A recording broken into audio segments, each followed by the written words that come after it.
नमस्कार।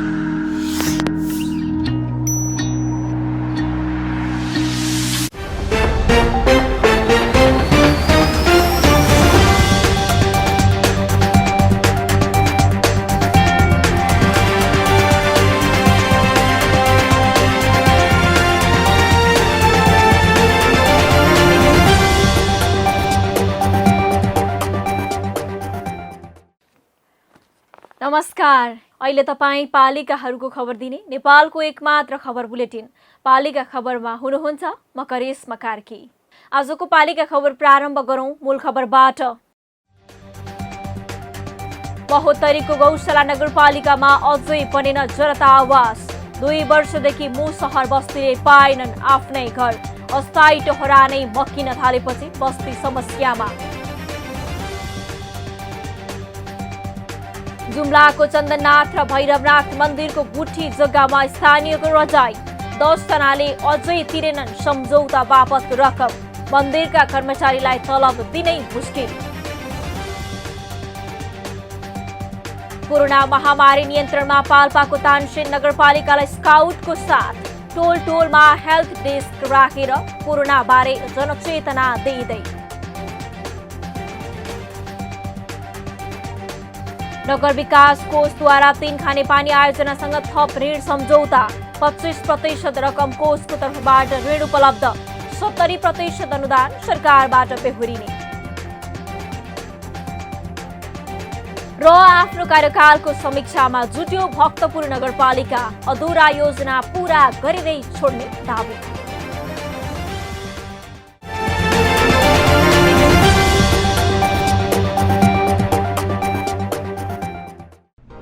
जनजनको आशा भरोसा र विश्वास हो पालिका। जनताद्वारा जनताले जनताकै लागि शासन गर्ने संयन्त्र हो पालिका। उसो भए जनताले के पाइरहेका छन्, के थिए त अपेक्षा? नेतृत्व, नीति र व्यवहार सही छ? बजेट, कार्यक्रम र अभियान पर्याप्त छन्? गरेन, भएन, हुँदैन मात्र भन्ने कि अब यसो गरौँ र यसरी गरौँ पनि भन्ने? पहरेदारी र खबरदारीसँगै अब दिशानिर्देश गर्नु छ। हाम्रो स्थानीय सरकारलाई सचेत गराउने हाम्रै समाचारले हो। अब अट्नेछ सबैको खबर। यो हो पालिका खबर।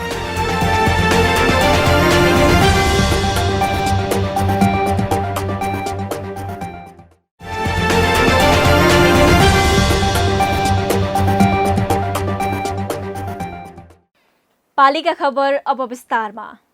नसक्ने कुरामा कसैलाई आश देखाउनु हुँदैन, तर प्रधानमन्त्रीदेखि स्थानीय सरकारका जनप्रतिनिधि भने नागरिकलाई पूरा गर्नै नसक्ने आश देखाउने गरेका छन्।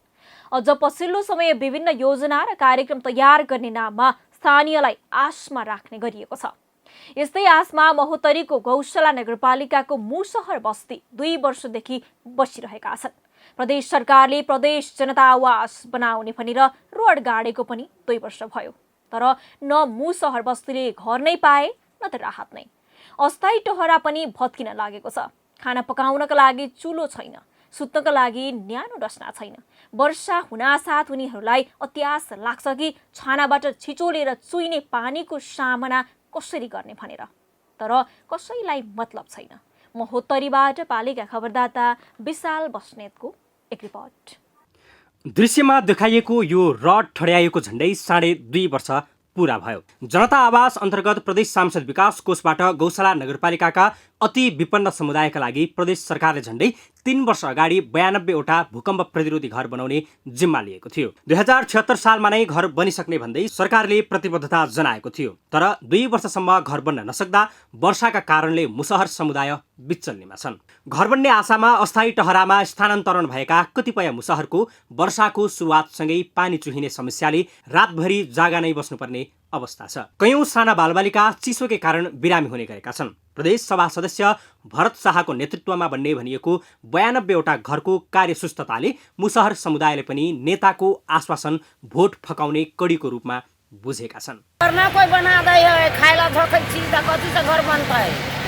को न गिरता न अथी लोग सब जीतते है, वोट गिरा दै छियै, लोग मंत्री बन जाए, हाकिम बन जाए, हमरा संगे कोई नेता कहिए गरीब दुखिया के मर जाओ टूट जाओ भूखले प्यासले, घर न बना दे तो कत जाओ, बाढ़ी अते बगा के ल जेते, आंधी अते घर तोड़ देते, भूखले मरू। बहुत समस्या है, काम धंधा न लगे, हम सब भूखले मरू। ठुला ठुला सपना देखाएर भोटका लागि चुनावको समयमा नमस्कार गर्ने नेताको मुसहर समुदायले अहिलेसम्म नाकमुख देखेका छैनन्। अस्थायी टहरामा बस्दै आएका कयौं मुसहरवासी वर्षाको समस्याले चरम पीडा भोगिरहेका छन्। अझ कोरोना महामारीकै कारण हातमुख जोड्न समेत समस्या सृजना भइरहेको छ। स्थानीय आक्रोशित छन्। चारगो धिया पुता है, जन्म न लगी छै, अथी होती तब न खते, टूटल फटल में कई दिन तकलीफ धिया पुता के रखते। घर बनाबी सरकारी घर कहिया बनते न बनते, 4-5 साल से बनते कि न बनते, किछो हो भी न सके। अब ओहि पार से पार के तैयार नेता लोग सब भगावे के धुन में है, भगवी छै, केना होते? सर सब अपन व्यवस्था करते, सरकार खर्चा न दै छै, लता कपड़ा हमारे गाँव बटाई छै, गाँव में अथी न दै छै। अति विपन्न र गरिब समुदायको रूपमा रहेका मुसहर समुदायको लागि जनप्रतिनिधिले जिम्मेवारीलाई फराकिलो बनाउन नसक्दा परिणाम स्वरूप दुःखका पीडा थपिँदै गएका छन्। घरको नाममा 2 वर्षदेखि मुसहर समुदायले जगमा ठड्याइएका रड हेरेर दिनचर्या गुजारिरहेका छन्। अहिले उनीहरूसँग खाना पकाउनका लागि चुलो छैन, सुत्नका लागि न्यानो डस्ना छैन। वर्षा हुनासाथ उनीहरूलाई अत्यास लाग्छ कि छानाबाट छिचोलेर चुहिने पानीको सामना कसरी गर्ने। सरकारले त हेरेको छैन, बरु विदेश बस्नेले मुसहर बस्तीलाई सहयोग गर्दै आएका छन्। हामीहरूको छैन परेको सर, रोड में छैन, हमरा सबके नहीं बना दे है घर, आपके जमीन दबो आप कत देते नहीं देते, उन्हें उखाड़ देते छोड़ देते बस घर उ सबके टूट जाए। स्थानीय सरकारले समेत ठोस पहल कदमी लिन नसक्दा वर्षेनी वर्षायाममा मुसहर समुदायका समस्या बढ्दै गएको छ। घर बन्ने आशामा बस्दा बस्दै अस्थायी टहरामा गुजारा गर्दै आएका मुसहरको बाँसको खाँबाहरू काम नलाग्ने भएका छन्। छानामा खर कुहिएर पानी चुहिने क्रम रोकिएको छैन। दिनहुँ सर्प, बिच्छी तथा विषालु जीवको त्रासले बालबालिका र वृद्धमा मनोवैज्ञानिक असर पर्दै गएको छ। यता स्थानीय सरकारका जनप्रतिनिधि भने मुसहरले भोगेको समस्या छिट्टै अन्त्य हुने दाबी गर्छन्। यो अब हामीले यसपालि यो सकाउने तयारीमा छौँ। यो प्रदेश सभासदजीको नेतृत्वमा गरिरहेको हिजै पनि हामी मेयर र जुन वडामा परिरहेछ त्यहाँका वडा अध्यक्षहरू बसेर यसको चाहिँ चाँडो निकास गरेर घरमा चाहिँ पसाउनुपर्छ, मुसहरहरूको घर चाँडो तयारी गर्न लगाउनुपर्छ भन्ने तयारीमा छौँ। त्यसपालि पनि काम सुरुवात भएको थियो, फेरि त्यही पनि अहिले हामी गरिरहेछौँ बुझेर नियन्त्रण गरेर। हुन्छ र गर्छु भन्ने आश्वासनमा राखेर गरिब समुदायको सपनामा तुषारापात गर्ने छुट कुनै स्थानीय सरकारका जनप्रतिनिधिलाई छैन। त्यसैले मुसहरले भोगेको समस्या समाधान गर्न टटकारो देखिएको छ। 2 वर्षदेखि आशमा राखेर अन्ततः घरको न घाटको बनाउन कदापि हुँदैन। सहरतिर जग्गा अतिक्रमण भएका कुरा नौलो होइन। राज्यले नियम र कानुन नबनाउँदा र नागरिकले सरकारलाई नटेर्दा कयौं गुठी जग्गा अतिक्रमण भइसकेका छन्। अहिले त गाउँघरमा पनि यसरी जग्गा अतिक्रमण गर्ने, भाडा लगाउने तर नतिर्ने परिपाटी मौलाउँदै गएको छ। जुम्लामा पनि यसरी नै सुकिला मुकिलाले गुठीको जग्गा हडपेका छन्। जिल्लाको चन्दननाथ र भैरवनाथको मन्दिरको गुठीको जग्गा अतिक्रमण भएको छ। मन्दिर व्यवस्थापनसँग सम्झौता गरी भाडा लगाएकाले नै अहिलेसम्म रकम दिएका छैनन्, जसले मन्दिर व्यवस्थापनलाई, मन्दिर र कार्यरत कर्मचारीलाई तलब दिन पनि मुस्किल परिरहेको छ। जुम्लाबाट पालिका खबरदाता मानदत्त रावलको एक रिपोर्ट। तीर्थ व्रत गरेर पुण्य कमाउने लालसा सबैको हुन्छ, तर जुम्ला स्थित चन्दननाथ र भैरवनाथको मन्दिरमा भने धर्मभन्दा द्रव्य मोहमा लिप्त हुनेको संख्या बढी छ। जुम्ला स्थित चन्दननाथ र भैरवनाथको मन्दिर गुठीको सम्पत्तिमा टाटा बाठाले नै हाली मुहाली गर्ने गरेका छन्। मन्दिरका 52 वटा घर टहरा छन्। ती सबै संरचना भाडामा लगाइएको छ। मन्दिरको नाममा निर्माण भएका टहराको भाडा बाबत वार्षिक रूपमा 42 लाख रुपैयाँको सम्झौता छ। गुठी व्यवस्थापन समितिले बनाएको अडिट प्रतिवेदनमा 32,58,333 रुपैयाँ 12 पैसा भाडा उठेको छ। त्यस्तै भक्तजनको दान दक्षिणा, विवाह शुल्क सहित अन्य सबै गरी 38,43,228 रुपैयाँ 3 पैसा छ। सो रकम मन्दिरको पूजाआजा र 9 जना कर्मचारीको तलबमा खर्च गरिएको चन्दननाथ भैरवनाथ मन्दिर गुठी व्यवस्थापन समितिले जनाएको छ। मन्दिरको सम्पत्तिमा सम्झौता अनुसार भाडा नदिनेको लिस्टमा नाम परेका व्यक्ति कुनै बाहिरबाट आएर व्यवसाय चलाएका भने होइनन्। भाडा नबुझाउने अधिकांश जुम्ला बजारका टाठाबाट नै रहेको गुठी व्यवस्थापन समितिको भनाइ छ। भाडा नबुझाउनेको नामावली: उर्मिला श्रेष्ठ 22 महिना, सुखवीर बुढा 16 महिना, प्रभा शाही 10 महिना, सीता थापा 19 महिना, भिन्सुले लामा 7 महिना, सुशील देवकोटा 9 महिना, लोकदर्शन श्रेष्ठ 6 महिना, मुबारक सिद्दिकी 6 महिना, प्रवीण श्रेष्ठ 10 महिना र विनोद शेरचन 20 महिना। यी 10 जनाले अहिलेसम्म तोकिएको मितिको भाडा नबुझाएको मन्दिरको टहराबाट बाँकी उठ्नुपर्ने रकम 15,08,253 रुपैयाँ छ। मन्दिरमा 2 वटा पुजारी, 1 लेखापाल, 1 जना जलरी र 5 जना सहयोगी कर्मचारी छन्। यिनीहरूको तलब न्यूनतम 7,000 देखि अधिकतम 27,500 रुपैयाँसम्म तोकिएको छ। त्यसका लागि मासिक तलब 1,25,000 खर्च हुन्छ। चन्दननाथ र भैरवनाथ मन्दिर परिसरमा विभिन्न व्यवसाय सञ्चालन गर्नुका साथै स्थायी संरचना बनाइएको छ, तर पैसा कसैले पनि तिर्दैन। भक्तजन पनि अतिक्रमणप्रति सन्तुष्ट छैनन्। यसको जग्गा नगर्नुपर्ने हाम्रो दायित्व हुनुपर्ने हो, तर मान्छेहरूमा एउटा यो अहिलेको आधुनिक युग भन्ने नाममा विलासिताको जिन्दगी बिताउने ठुल्ठुला आकाङ्क्षाहरू राख्ने, हाम्रो धार्मिक धरोहरको ऐतिहासिक महत्त्व नबुझ्ने गर्दाखेरि सचेत वर्गहरूबाटै यसको सम्पत्ति हिनामिना हुने, अतिक्रमण हुने, होइन, चोरी हुने यस्ता खालका समस्याहरू आइरहेका छन्। यो भनेको यो पछिल्लो स्थितिमा धर्मप्रतिको एउटा नकारात्मक धारणा राख्ने पङ्क्तिहरूको पनि वृद्धि भइरहेको अवस्था छ र आफ्ना आकाङ्क्षा पुरा गर्न जुनसुकै काम पनि गर्न तयार हुनुपर्ने खालका जुन असीमित इच्छा आकाङ्क्षाहरू राखेका छन्। गुठीको जग्गा धेरैले अतिक्रमण गरेका छन्। अतिक्रमणको जग्गा सूचीकृत गरेर पहिचान गर्नुपर्दछ। धेरै ठाउँमा अतिक्रमण गरेर मान्छेले घर निर्माण गरेका छन्।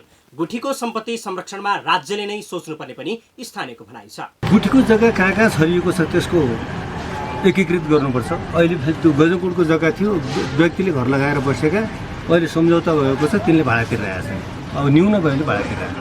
पहिले गुठीको जग्गा कहाँ कहाँ हो त भन्ने त्यो पहिचान हुनु पर्यो। अनि गुठीको कुल सम्पत्ति यति छ भन्ने कुरो पहिचान भइसकेपछि त्यसको गुरुले कुन ठाउँमा के बनाउँदा उपयुक्त हुन्छ, कुन ठाउँमा के बनाउँदा उपयुक्त हुन्छ, त्यो किसिमको एउटा गुरु योजना तयार गरिसकेपछि यो सबै कुरा लगानी गर्नुपर्ने हुन्छ। राज्यले यसको लागि सोचिदिनुपर्ने हुन्छ र यो विश्व सम्पदा सूचीमा सूचीकृत भएपछि मात्रै यस्ता कुराहरू एकपछि अर्को हुने हो। गुरु योजना तयार भएको छैन, विश्व सम्पदा सूचीमै सूचीकृत छ, त्यो हुन सकेको छैन। यो पुरातात्विक महत्त्व बोकेको मन्दिर अनि यसको संरक्षण कसरी हुन्छ?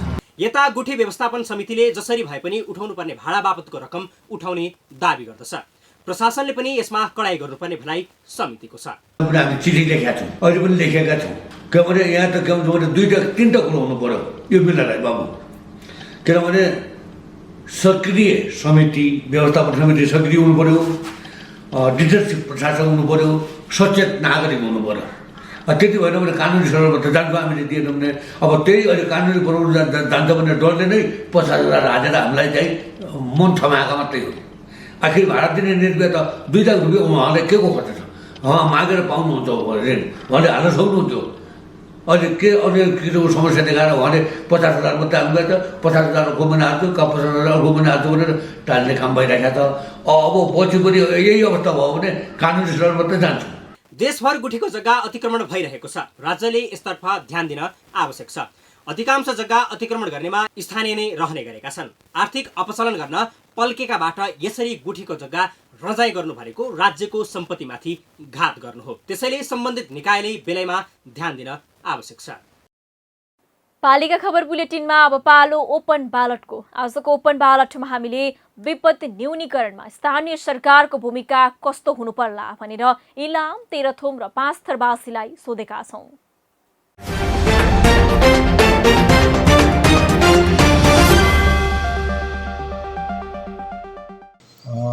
भिरालो क्षेत्रका जमिनहरूमा बसोबासो नगराई समथल भूभागमा मानिसहरूको बसोबास गराउनु पर्ने र त्यो प्राकृतिक प्रकोप न्यूनीकरण गर्न दैवी प्रकोप समिति नगरपालिका र वार्डहरूमा गठन गर्नुपर्छ र साथसाथै प्रत्येक नगरपालिका र वार्डहरूमा दैवी प्रकोप उद्धार समिति पनि छुट्टै गठन गरियो तुरुन्त रेस्क्यु गर्ने भने यसले प्राकृतिक प्रकोपहरूको न्यूनीकरण हुन सक्छ। अब मनसुन तीव्र गतिले गति बढ्दैछ, यसबाट धनजन क्षति हुने, बाढी पहिरो जारी आदि इत्यादि कुराहरू छ। यसबाट पनि नगरपालिकाले आफ्नो क्षेत्रबाट विपद व्यवस्थापनको लागि निश्चित रकम विनियोजन गरेर समुचित ढङ्गले समुचित ढङ्गले वितरण गरेर चाहिँ विपद व्यवस्थापन गर्नुपर्छ जस्तो लाग्छ। सर्वप्रथम त हामी कोभिडलाई नै अलिक धेरै प्रायोरिटी दिनुपर्छ होला जस्तो लाग्छ र हामी यो विश्वव्यापी नै कोभिडले तहस नहस पारेको अवस्थामा हामी कोभिडलाई नै धेरै फोकस गर्नुपर्छ र हामी बाहिर धेरै हिँडडुल नगर्ने र हिँडडुल गर्नै परे पनि मास्कको प्रयोग गरेर मात्रै हिँडडुल गर्नुपर्ने पर्छ र जस्तो लाग्छ मलाई। पहिरो लाग्ने ठाउँमा बसोबास गर्ने नागरिकहरूलाई सुरक्षित ठाउँमा चाहिँ स्थानान्तरण गर्ने, सुरक्षित ढङ्गले बस्ने भनेर चाहिँ उनीहरूलाई सूचना जारी गर्ने। सँगसँगै अब जिल्ला विपद व्यवस्थापन समितिले त्यसका लागि विभिन्न किसिमका चाहिँ सामग्रीहरू, सहयोगका सामग्रीहरू पूर्व तयारी अवस्थामा राख्ने जस्ता क्रियाकलाप सञ्चालन गर्यो भने चाहिँ हामीले अहिले चाहिँ यो बर्सातको समयमा हुने विपद, विशेष गरी बाढीबाट सिर्जित विपदबाट यहाँका नागरिकहरूलाई चाहिँ हामी बचाउन सक्छौँ। अझ मेन भूमिका भनेको चाहिँ यसलाई चाहिँ जनजागरण नै हो। सामग्री किन्ने भन्दा पनि अगाडि चाहिँ मान्छेलाई शिक्षा दियो भने त्यसले अझै कम गराउँछ। त्यसैले ती समुदायका मान्छेहरूलाई चाहिँ एउटा चाहिँ पहिचान गरी त्यो ठाउँमा यसरी हुन्छ है भनेर चाहिँ जनजागरण गराउन सक्यो भने उनीहरूले आफै सचेत भएर गाउँमा चाहिँ प्रचार प्रसार गरेर पनि त्यसलाई कम गराउन सकिन्छ। त्यस्तै लोकल अहिले चाहिँ सामाजिक सञ्जाल, त्यस्तै लोकल टिभी, रेडियो आदिबाट प्रचार प्रसार गराउने होइन, त्यसले पनि जोखिम न्यूनीकरणमा अलिकति बढी सहयोग नै गर्छ होला।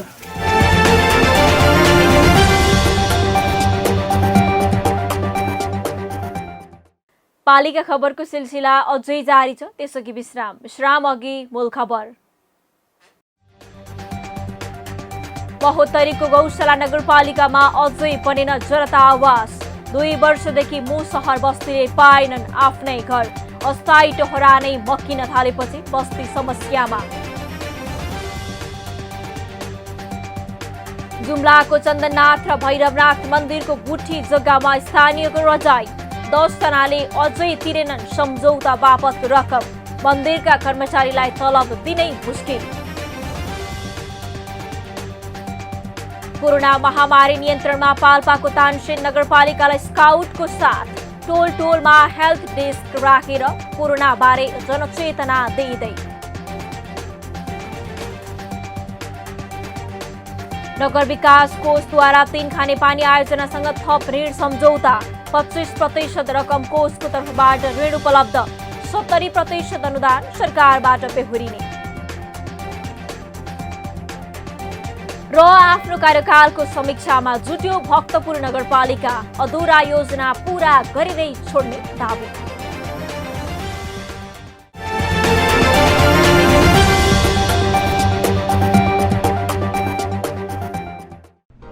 जन जनको आशा, भरोसा र विश्वास हो पालिका।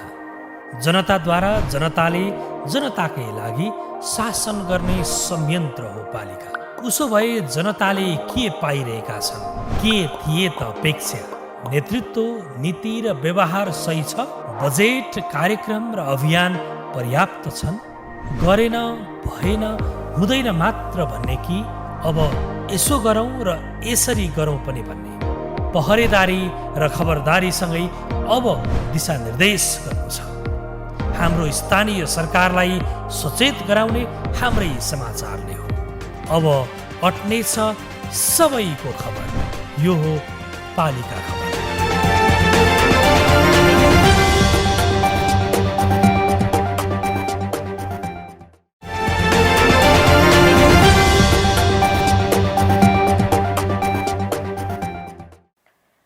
नेपालमा स्काउट सन् 1952 मा स्थापना भएको हो। यो हालसम्म निरन्तर रूपमा देशका 77वटै जिल्लामा क्रियाशील छ। अनुशासन, साहस एवं सहयोगलाई मूल मन्त्र मानेर अघि बढ्ने स्काउटले 14 वर्षदेखि माथिका मानिसलाई समेट्ने गरेको छ। स्काउटको मिसन अनुसार नेपालमा युवालाई जिम्मेवार नागरिक बनाउने अभियान चलाएको छ। अहिले संघीय संरचनामा मुलुक गएसँगै स्काउटले पनि आफूलाई 753 स्थानीय तहमा रूपान्तरण गरेको छ, जसले यो महामारीमा स्थानीय सरकारलाई सहयोग गरिरहेका छन्। पाल्पाबाट पालिका खबरदाता सुनिल कार्कीको एक रिपोर्ट। यो दृश्य हो पाल्पाको तानसेन स्थित बस पार्कको। यहाँ निशुल्क मास्क वितरण कुनै राजनीतिक दल, त्यसको भातृ संगठन वा अन्य कुनै संस्थाले भने गरेका होइनन्। यो काम त पाल्पा स्काउटले गरेको हो। पाल्पामा कुनै समय एक विद्यालय, एक स्काउट मार्फत सबै विद्यालयमा स्काउट गठन भएको थियो।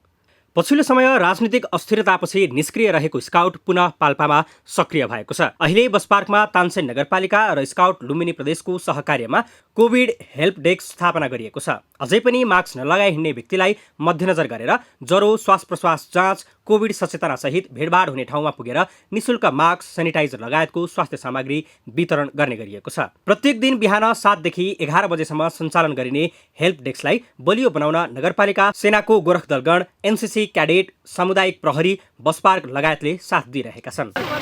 हामी तानसेन नगरपालिका र लुम्बिनी प्रदेश तथा यो स्थानीय पालिकाको संयोजनमा यस तानसेनको बस पार्कमा छौँ र यति बेला मास्क लगाउँ, कोरोना भगाउँ भन्ने उद्देश्यका साथ कोभिड नियन्त्रण तथा रोकथाम सहायता कक्ष हामीले यहाँ आजबाट 7 गतेबाट उद्घाटन गरेका छौँ र हामी यो लगातार रूपमा 11 गतेसम्म हामीले यहाँ हेल्प डेस्क राख्नेछौँ र साथसाथै जनसमुदायहरूमा परेका अप्ठ्याराहरूमध्ये र परामर्शको लागि पनि हामीहरू यहाँ सहयोग गर्न बसेका छौँ।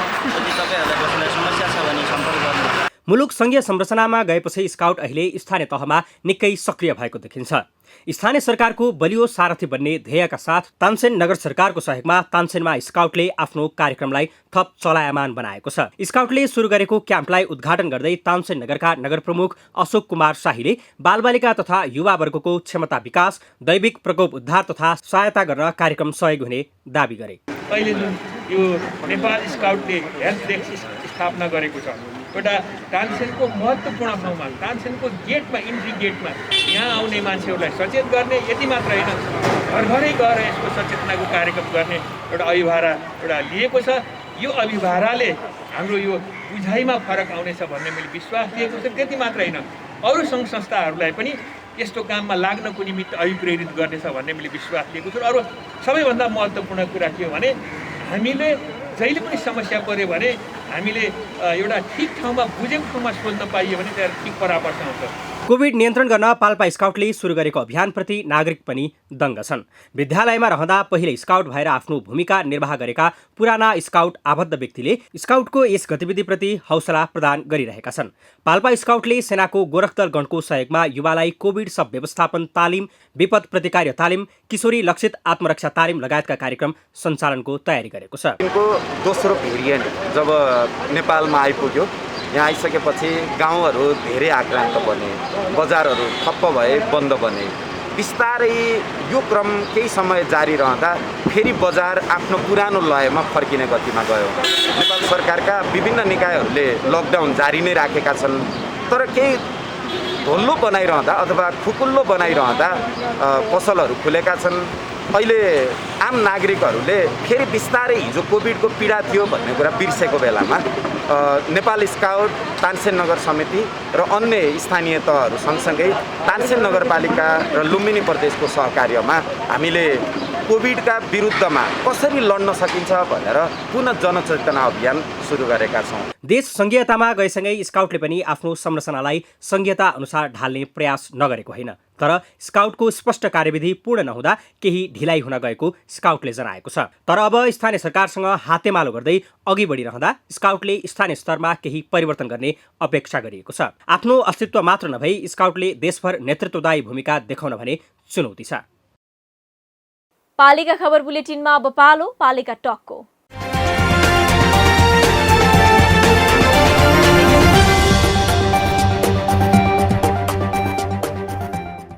आजको पालिका टकमा हामीसँग हुनुहुन्छ बुद्धभूमि नगरपालिकाका मेयर केशव कुमार श्रेष्ठ। उहाँसँग पालिकाको बजेट, पूर्वाधारमा पालिकाको लगानी, वातावरण संरक्षण लगायतका विषयमा केन्द्रित रहेर कुराकानी गर्दैछौँ। मेयर साहब नमस्कार अनि स्वागत छ यहाँलाई पालिका टकमा। धन्यवाद। हजुर, सुरु गरौँ मेयर साहब। नीति तथा कार्यक्रम र बजेट हेर्दा युवा लक्षित देखिन्छ, उनीहरूलाई रोजगारीको ग्यारेन्टी गरिने भन्नुभएको छ। यसका लागि बजेट कति छ र कस्ता कार्यक्रम गर्दै हुनुहुन्छ मेयर साहब? कोभिड-19ले गर्दा रोजगार गुमाएका युवाहरूको लागि रोजगारी सिर्जना गर्नको लागि नगरपालिकाको तर्फबाट नै हामीले युवा लक्षित कार्यक्रम राखेका छौँ।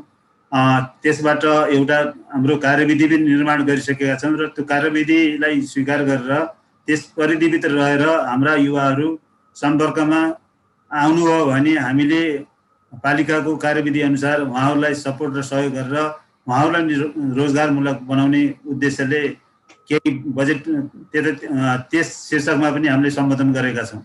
जस्तै कृषि, पशु र फलफुल र तरकारी खेतीको लागि हामीले प्राथमिकता राखेका छौँ उहाँहरूको लागि। अर्को विषयमा जाउँ।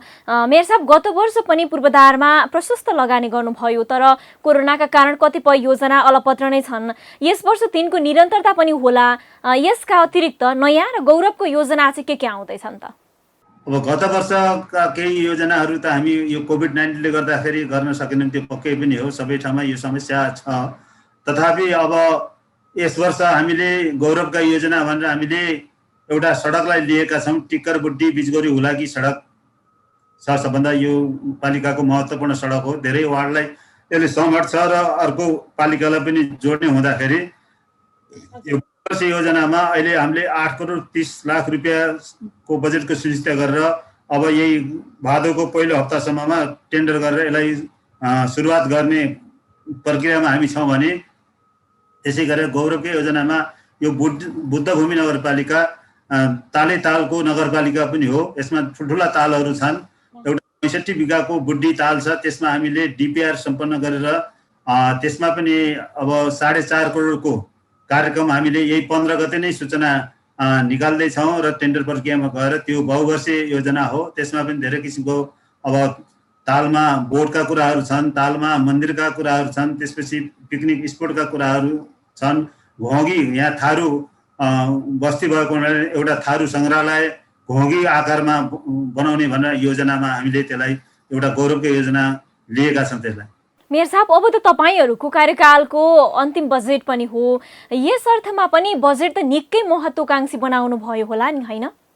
आवश्यकता र औचित्य हेरेर हामीले बजेट बनाएका छौँ र हामीले पुराना अधुरा योजनाहरूलाई सम्पन्न गर्ने भनेर हाम्रो प्राथमिकता रहेको छ र त्यसले गर्दा अधुरा योजनाप्रति नै हाम्रो ध्यान केन्द्रित भएको छ। नयाँ कार्यक्रम भनेको मैले 2टा योजनाहरू सुनाएँ, त्यही नै हाम्रो नयाँ गौरवका योजनाहरू हो। होइन भने यो बुद्धभूमि चक्रपथको निरन्तरता हामी दिइराखेका छौँ। एउटा सडक हामी त्यसरी पनि बनाइराखेको कुरा अवगत गराउन चाहेँ। मेयर साहब, यो नगरको नीति कार्यक्रमको बुँदा नम्बर 77मा नदीजन्य स्रोतको उपयोगलाई जोड दिने भनिएको छ। कतै यसले नदी दोहनलाई प्रश्रय त दिँदैन? यसमा त्यो 77मा हामीले राखेको बुँदामा नदीजन्य भनेको जुन स्थानबाट, जुन ठाउँबाट, जुन वार्डको, जुन गाउँ बस्तीबाट आउँछ निकासी हाम्रो हुन्छ, मार्ग भएर आउँछ निकासी हुन्छ, त्यस क्षेत्रको लागि पनि हामीले केही क्षतिपूर्ति बाबत पनि हामीले त्यहाँ निर्माणका आवश्यकता उचित हेरेर हामीले त्यहाँ बजेट विनियोजन गर्नुपर्छ भने फोकस गरेर हामीले यो वर्ष नै 10% हामीले त्यस्तो क्षेत्रमा लगानी गर्ने भनेर निर्णय पनि गरिसकेका छौँ र त्यसरी नै कार्यान्वयन गर्ने भन्ने किसिमबाट त्यो राखिएको हो। हजुर, म अर्को विषयमा जान चाहेँ। अस्पताल सञ्चालन गर्ने भन्नुभएको छ मेयर साहब। अब 1 वर्ष कार्यकाल बाँकी छ, तपाईँकै पालामा बन्छ त अस्पताल? सुनाइदिनु। अस्पताल हाम्रो पालामा बनेर सम्पन्न हुन्छ भन्ने होइन, हामी सुरुवात मात्रै गर्ने इच्छा हो। कोभिड-19ले सबलाई सिकाइसकेको अवस्था छ। त्यसले गर्दा नि एउटा पालिकाभित्र 1500 बेड भएको अस्पताल अनिवार्य चाहिन्छ भन्ने महसुस गरेर हामीले यसै वर्ष पनि हामीले डिपिआर सम्पन्न गरिसकेका छौँ र टेन्डर प्रक्रियामा जाँदैछ। टेन्डर प्रक्रिया गएर हामीले जब सुरुवात गऱ्यौँ भने निश्चय पनि आउने वर्षका दिनमा त्यो कार्य निरन्तर पाउँछ भन्ने आशा लिएर सङ्घको पनि नीति रहेको हुनाले सङ्घको तर्फबाट नि बजेट प्राप्त भयो भने त्यो निर्माण पनि छिटै सम्पन्न हुन्छ र त्यहाँ सञ्चालनका प्रक्रियाहरू पनि अगाडि बढ्छन् भन्ने हामीलाई विश्वास लागेर त्यसरी योजना बनाएका छौँ। हजुर, हामी अन्तिममा छौँ मेयर साहब। वर्षायाम सुरु भएको छ, विपत्तिको जोखिम पनि यस्तै छ। यस्तो बेला जनधनको क्षति हुन नदिन कस्ता पूर्व तयारी गरिरहनु भएको छ, सुनाइदिनुहोस् न। अब हामीले यो वर्षाको सुरुवात भएको छ र यसले क्षति पुर्याउने सम्भावना बढी पनि हुन्छ। पानी बढी पर्यो भने, बर्सात बढी भयो भने, त्यसले गर्दा तटबन्धका कुराहरूलाई पनि हामीले प्रायोरिटी दिएर त्यस्ता क्षेत्रमा तटबन्ध पनि गरेका छौँ।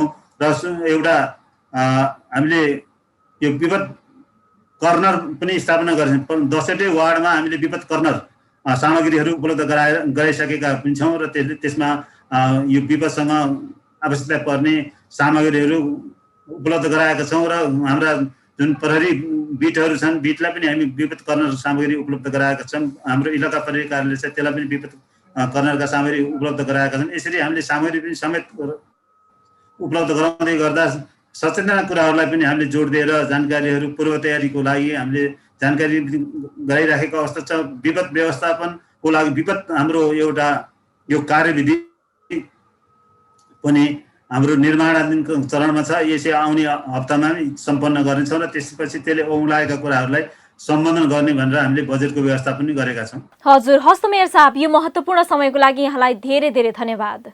पालिका खबर मित्र साथीहरूलाई पनि म आभार व्यक्त गर्न चाहन्छु, धन्यवाद दिन चाहन्छु।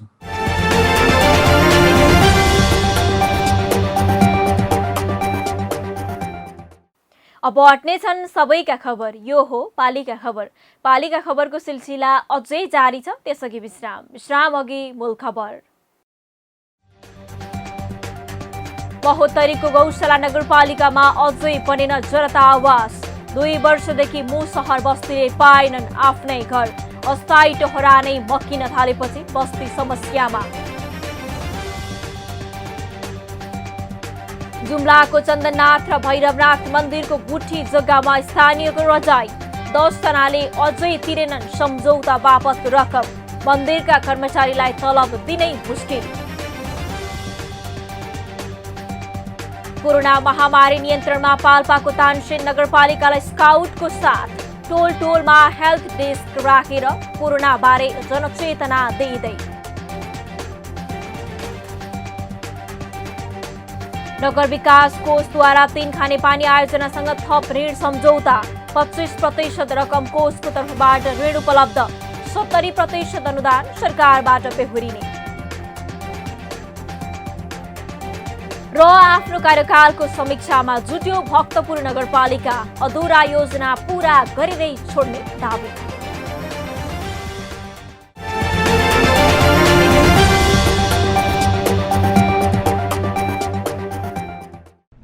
जन जनको आशा, भरोसा र विश्वास हो पालिका। जनताद्वारा जनताले जनताकै लागि शासन गर्ने संयन्त्र हो पालिका। उसो भए जनताले के पाइरहेका छन्? के थिए त अपेक्षा? नेतृत्व, नीति र व्यवहार सही छ? बजेट, कार्यक्रम र अभियान पर्याप्त छन्?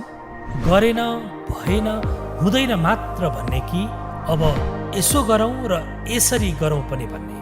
पहरेदारी र खबरदारीसँगै अब दिशानिर्देश गर्नु छ। हाम्रो स्थानीय सरकारलाई सचेत गराउने हाम्रै समाचारले हो। अब अट्ने छ सबैको खबर, यो हो पालिका खबर।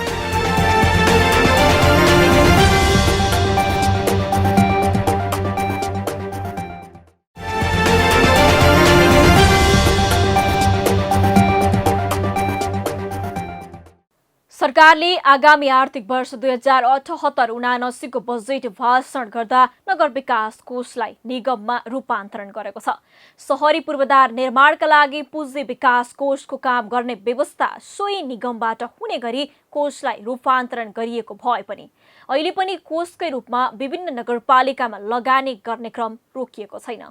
कोषले बुधबार मात्रै तेस्रो साना शहरी खानेपानी तथा सरसफाई आयोजना अन्तर्गत महेन्द्रनगर, कटारी र सिराहाको मिर्चैया साना शहरी खानेपानी तथा सरसफाई उपभोक्ता संस्थाबीच आयोजनामा थप लगानीका लागि ऋण सम्झौता गरेको छ। कोषको सहयोगबाट आयोजना सम्पन्न गर्न सहयोग पुग्ने दाबी सम्झौताकर्ताको छ। पालिका खबरको एक रिपोर्ट। बुधबार नगर विकास कोषसँग तेस्रो साना शहरी खानेपानी तथा सरसफाई आयोजना अन्तर्गत महेन्द्रनगर, कटारी र मिर्चया साना शहरी खानेपानी तथा सरसफाई उपभोक्ता संस्थाबीच आयोजनामा थप लगानीका लागि ऋण सम्झौता भएको छ। यी तीनवटै आयोजनामा थप लगानीका लागि बुधबार कोषका कार्यकारी निर्देशक कृष्ण प्रसाद सापकोटा र मिर्चया साना शहरी खानेपानी तथा सरसफाई उपभोक्ता संस्थाका अध्यक्ष अजय शाहबीच 26,56,000 रुपैयाँको ऋण सम्झौता भएको हो। यस्तै कार्यकारी निर्देशक सापकोटा र सुनसरीको महेन्द्रनगर साना शहरी खानेपानी तथा सरसफाई उपभोक्ता संस्थाका अध्यक्ष भवानी प्रसाद धिमालबीच 78,67,000 रुपैयाँको ऋण सम्झौता भएको छ। समितिका अनुसार कोषको ऋणबाट निर्माण भइरहेको आयोजनालाई थप रकम आवश्यकता पर्न गएकाले कोषसँग पुनः सम्झौता गरिएको हो। समितिका अनुसार ऋण सम्झौता भएसँगै 7,052 घरधुरी यो आयोजनाबाट लाभान्वित हुने देखिन्छ। जुन ऋण रकम नगर विकासबाट लिएको थियो सो ऋणले नपुग भएर थप ऋणका लागि हामीहरूको यो निर्माण चरणमा जाँदाखेरि 72मा पहिलो सम्झौता पाएको थियो र यो अब अहिले चाहिँ सञ्चालनमा भइसक्यो र अन्तिम चरणमा यो भेरिएसन र थप उसको लागि रकम नपुग भएको भेरिएसनका कारणले लागत बढेको कारणले नपुग भएकोले यो दोस्रो चरणको लागि ऋण मागको लागि आएका छौँ। मोटामोटी हामीहरूको निर्माणको चरण त अब सम्पन्न भयो भन्दा पनि भयो। हामीहरूले जुन कन्ट्र्याक्टरलाई दिनुपर्ने रकमहरू अपुग भएकोले हामीहरू थप ऋणको लागि आयौँ र हामीहरूको घरधुरी सङ्ख्या 3,000 को हाराहारीमा चाहिँ हामीहरूले पुर्याउनु पर्ने 4,052 घरधुरी। यसैगरी उदयपुरको कटारी साना शहरी खानेपानी तथा सरसफाई उपभोक्ता संस्थाका अध्यक्ष दोजराज पौडेल र कार्यकारी निर्देशक बीच 46,10,000 रुपैयाँको ऋण सम्झौतामा हस्ताक्षर सम्पन्न भएको छ। यी आयोजनामा भएको भेरिएसन र मूल्य समायोजनका कारण बढेको थप लागतको 25% रकम कोषको तर्फबाट ऋण, सरकारबाट 70% अनुदान र 5% उपभोक्ता संस्थाबाट बेहोरिनेछ। तेस्रो साना शहरी खानेपानी तथा सरसफाई आयोजना अन्तर्गतका यी योजना कार्यान्वयनका क्रममा भएको भेरिएसन र मूल्य समायोजनका कारण लागत बढ्न गएकाले गुणस्तरीय रूपमा समयमै सम्पन्न गराउने उद्देश्यले ऋण सम्झौता गरिएको हो। यी तीनवटै आयोजनामा गरिएको थप लगानीले आयोजना समयमै सम्पन्न भई सम्बन्धित क्षेत्रका उपभोक्तालाई सहज ढङ्गबाट खानेपानी सेवा प्राप्त हुने तथा ऋण असुलीमा समेत सकारात्मक प्रभाव पर्ने अपेक्षा कोषको छ। विशेष गरिकन आज हामीले खानेपानी सेक्टरको खानेपानी आयोजनाहरू चाहिँ को विषयमा थप ऋण सम्झौता गरेका छौँ। एउटा चाहिँ मिर्चयाको खानेपानी आयोजना, अर्को चाहिँ कटारीको खानेपानी आयोजना, कटारी खानेपानी आयोजना र अर्को चाहिँ महेन्द्रनगर चक्रघट्टी सुनसरीको खानेपानी आयोजना। यी तीनवटा आयोजनाहरू चाहिँ यी सम्पन्न भइसकेका आयोजनाहरू हुन्। तथापि यसको चाहिँ केही फाइनल बिल भुक्तानी गर्नुपर्ने र पेमेन्ट गर्नुपर्ने र कोषको तर्फबाट ती आयोजनामा भएको चाहिँ भेरिएसनको कारणले गर्दाखेरि चाहिँ थप ऋण लगानी गर्नुपर्ने आवश्यकता भएको कारणले गर्दाखेरि हामीले थप ऋण लगानी गरेका हौँ र यसको अब यी प्रोजेक्टहरू चाहिँ यो आर्थिक मसान्तबाट चाहिँ फाइनेन्सियल्ली पनि टेक्निकल्ली पनि एसियाली विकास ब्याङ्कको चाहिँ ऋण लगानीमा आयोजित यी आयोजनाहरूको चाहिँ आयोजना नै सम्पूर्ण रूपमा सम्पन्न हुँदैछ। त्यसले गर्दाखेरि कोषको तर्फबाट गर्नुपर्ने फाइनेन्सियल दायित्व र को कुरा पनि हामीले चाहिँ यो एग्रिमेन्ट पश्चात चाहिँ उहाँहरूलाई दिनुपर्ने कुराहरू रकमहरू भुक्तानी गरेर हामी तीनैवटा आयोजनाहरूलाई चाहिँ सम्पन्न गर्दैछौँ यो आर्थिक वर्षबाट चाहिँ। नगर विकास कोषको मुख्य उद्देश्य भनेकै नगरपालिकाको विकासका लागि ऋण दिने आयोजनामा लगानी गर्ने हो। कोषबाट यो काम निरन्तर भइरहेको छ भने आयोजना सम्पन्न गर्न समस्या हुनेले पनि कोषमै निर्भर रहने गरेका छन्। अब कोष निगममा रूपान्तरण हुँदैछ, त्यसपछि झन् ऋण र लगानी गर्न सहज हुने दाबी कोषको छ। 2074 सालमा 20 वर्षपछि स्थानीय तहको निर्वाचन भयो। देश संघीयतामा रूपान्तरण भएसँगै सबैको निर्वाचनबाट आम नागरिकको असीम अपेक्षा थियो। 4 वर्षका लागि स्थानीय नागरिकलाई राज्य भएको अनुभूति दिलाउने अभिभारा सहित स्थानीयको समस्या बुझ्न स्थानीयबाटै चुनिएका जनप्रतिनिधि खटिए। अहिले उक्त जनप्रतिनिधिले आफ्नो अन्तिम कार्यकालमा आफ्नो गल्ती सुधार्ने र चुनावी घोषणा पूरा गर्ने काम थालेका छन्। नागरिकबाट पनि स्थानीय जनप्रतिनिधिको कामको मूल्याङ्कन हुन थालेको छ। जनप्रतिनिधि पनि आफ्नो कामको समीक्षा थालेका छन्। यो बीचमा कतिपय स्थानीय नागरिक स्थानीय तहको कामप्रति सन्तुष्ट भएको प्रतिक्रिया दिन थालेका छन्। यस्तै सन्तुष्टि भक्तपुरको भक्तपुर नगरपालिकाबाट स्थानीय लिइरहेका छन्। भक्तपुरबाट पालिका खबरदाता विपना मुसिकवालको एक रिपोर्ट। मुलुकमा सङ्घीय सरकार लागू भएको 4 वर्ष भइसकेको छ। सङ्घीय सरकार लागू भए पश्चात गाउँ गाउँमा सिंहदरबार आएको महसुस आम नागरिकले गर्न पाएका छन्। 5 वर्षको लागि गठन भएको यो स्थानीय सरकारको समयसीमा करिब 1 वर्ष मात्रै बाँकी छ। यस दौरानमा स्थानीय सरकारलाई आफ्नो चुनावी प्रतिबद्धता पूरा गर्न भने भ्याइ नभएछ। मुलुकको सानो नगरपालिकाको रूपमा रहेको भक्तपुर नगरपालिका नमुना स्थानीय तहको रूपमा परिचित छ। विकास निर्माण होस् या त शैक्षिक विकास वा स्वास्थ्य विकासले किन नहोस्, सबै उदाहरणीय रहेको स्थानीयले बताउने गरेका छन्। केन्द्रको अधिकार स्थानीय सरकारमा आएपछि विकास तीव्र रूपमा भएको उनीहरू बताउँछन्। 10 वटा वडा रहेको पालिकाका नगर प्रमुखसँगै उपप्रमुख र वडाध्यक्ष नेपाल मजदुर किसान पार्टी अर्थात् नेमकिपाका नै छन्। नेमकिपाको एकाधिकार रहेको स्थानीय तह भन्दा कुनै फरक नपर्ला भक्तपुरलाई। यहाँका विकास निर्माण पनि सोही पार्टीको मार्ग निर्देशन अनुरूप नै छन्। स्थानीय सरकारको चुनावमा नगर प्रमुख सुनिल प्रजापतिसँगै 10वटै वडाध्यक्ष नेमकिपाबाट निर्वाचित भए। सोही अनुरूप आफ्नो पार्टी र विचारधारालाई टेकेर विकास निर्माण मात्रै नभई शैक्षिक तथा सामाजिक क्षेत्रको विकास पनि हुँदै आएको दाबी भक्तपुर नगरपालिकाको छ। कानुन, आर्थिक पक्ष र प्राविधिक पक्षका जटिलताहरू भएका विषयहरूदेखि बाहेक हामीले सबैजसो पुरा गरिसकेको अवस्था छ र घोषणापत्रमा नभएका जनतासँग सम्बन्धित थुप्रै कामहरू पनि हामीले गरिसकेका छौँ। भित्री कामहरू केही बाँकी छन्, त्यो पनि सम्पन्न हुनेछ। यसरी भन्दा स्वास्थ्य क्षेत्रमा, त्यस्तै गरी सम्पदा पुनर्निर्माण क्षेत्रमा हाम्रो प्राथमिकतामा राखेर काम गरिरहेका छौँ। शिक्षा त पहिलेतामा रहेको हुँदा त्यो अगाडि नै बढेको छ, अझ बढाउने काममा पनि हामीले गरिरहेका छौँ। हाल नगरपालिका स्वयंले प्रत्येक वडामा शिशु स्याहार केन्द्र सञ्चालन गर्दै आएका छन्। स्कुलदेखि कलेजसम्म 6वटा शैक्षिक संस्था पालिकाको स्वामित्वमा सञ्चालित छन्, जहाँ स्थानीय मात्र नभई मुलुकभरिका नागरिकले सामान्यदेखि प्राविधिक शिक्षा अध्ययन गर्न पाएका छन्। भूकम्पले क्षति पुर्याएका 208वटा सम्पदाको संरक्षण पनि गरिएको दाबी नगरपालिकाको छ। तर खानेपानीको समस्या भने जिउका त्यौँ छ। 2074 सालको स्थानीय निर्वाचनमा हामीले जनतालाई नेपाल मजदुर किसान पार्टीको स्थानीय घोषणापत्र अनुसारै काम गर्छौँ भनेर प्रतिबद्धता जाहेर गरेका थियौँ। पालिकाले चोकचोकमा व्यायाम स्थल, महिलालाई सिपमूलक कार्य, युवाका लागि भाषा तथा संस्कृतिको संरक्षण सम्बन्धी प्रशिक्षण समेत दिँदै आएको छ। तर अझै नागरिकसँग जोडिएका मसिना विषयलाई आत्मसात गर्नबाट जनप्रतिनिधि चुकिरहेका छन्। अन्तिम कार्यकाललाई चुनावी घोषणा पूरा गर्ने कार्यकाल बनाउने भन्दा पनि अपुरा योजना पूरा गरेर अघि बढ्नु नै जनप्रतिनिधिका लागि उत्तम विकल्प हुन सक्छ र स्थानीय नागरिकमा आफ्ना जनप्रतिनिधि प्रतिको शङ्काको सुविधा दूर गर्न अन्तिम कार्यकाललाई सफल बनाउन पनि उत्तिकै जरुरी छ। पालिका खबर बुलेटिनमा अब पालो पालिकामा आजको।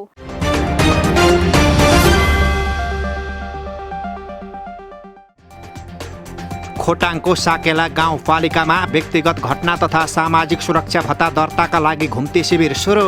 हरेक वडाका 2-2 स्थानमा 10 दिन घुम्ती शिविर सञ्चालन हुने।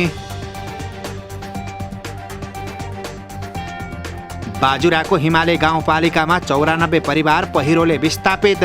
पहिरोले गाउँ नै भासिन थालेपछि स्थानीय त्रिपालको सहारामा बस्न बाध्य। असार 10 गते गाउँ सभा बहिष्कार गरेका रूपन्देहीको ओमसत्या गाउँपालिकाका वडाध्यक्षहरूबाट आफ्नै पालिकाको सूचना माग गर्दै निवेदन दर्ता। आर्थिक, सामाजिक र विकासका क्रियाकलापको सूचना माग। राष्ट्रिय वृक्षारोपण दिवसको अवसरमा ललितपुरको गोदावरी नगरपालिकाले हरित नगर अभियानको सुरुवात गर्यो। पालिकाले विभिन्न स्थानमा वृक्षारोपण गर्ने।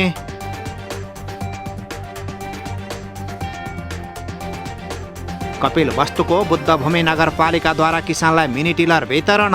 32 जना किसानले पाए मिनी टिलर। रुकुम पूर्वको भूमे गाउँपालिकामा पब्लिक हाजिरीको व्यवस्था।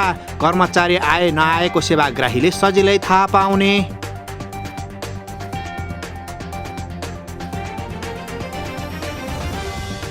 झापाको कन्काई र उदयपुरको बेलका नगरपालिकामा अक्सिजन प्लान्ट सञ्चालन गर्न आर्थिक सहयोग जोड्दै पालिकालाई सहयोग गर्नेहरू बढ्दै।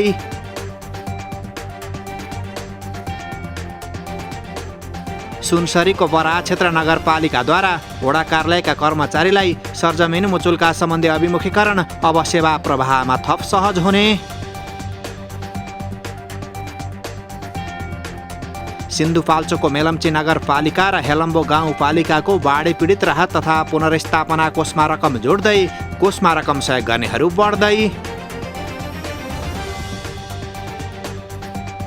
सरकारले घोषणा गरेको न्यूनतम पारिश्रमिक 15,000 को माग गर्दै झापाको भद्रपुर नगरपालिका क्षेत्रका बाल शिक्षिका र कर्मचारी आन्दोलित।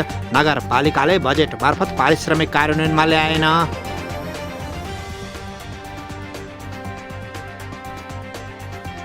जिल्ला समन्वय समिति कालीकोटले 9वटै स्थानीय तहमा सञ्चालित स्थानीय तह प्रदेश र सङ्घका विकास निर्माणका योजनाको अनुगमन सुरु गर्यो। कार्य सम्पादन मूल्याङ्कनका आधारमा योजनाको प्रतिवेदन तयार पारिने।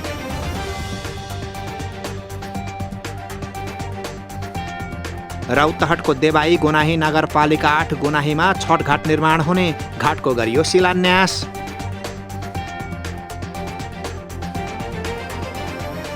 सङ्खुवा सभाको भोटखोला र मकालो गाउँपालिकाका नागरिकलाई कोरोना विरुद्धको भेरोसिल खोप लगाइँदै 10,000लाई खोप लगाइने। जिल्ला समन्वय समिति स्याङ्जाले जनप्रतिनिधि र कर्मचारीका लागि आयोजना गरेको क्षमता अभिवृद्धि तालिम सम्पन्न।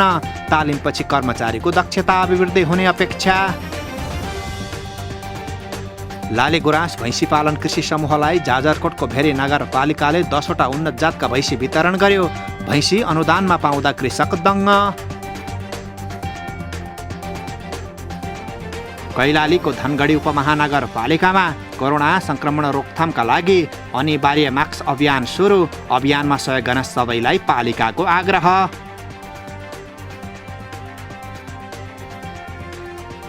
दार्चुलाको महाकाली नगरपालिकाको 8औं नगरसभा जारी। नगरसभाले आगामी वर्षको नीति कार्यक्रम र बजेट 15 असारमा पारित गर्ने।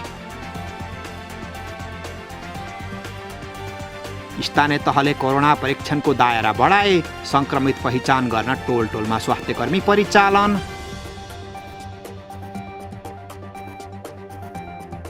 झापाको कमल गाउँपालिका 5 को वडा कार्यालय भवन निर्माण सम्पन्न।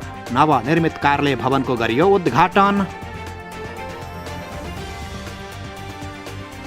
र नगर विकास कोषसँग 3 नगरपालिका र 3वटा खानेपानी उपभोक्ता समितिले गरे ऋण सम्झौता। सम्झौतापछि आयोजना अगाडि बढ्ने।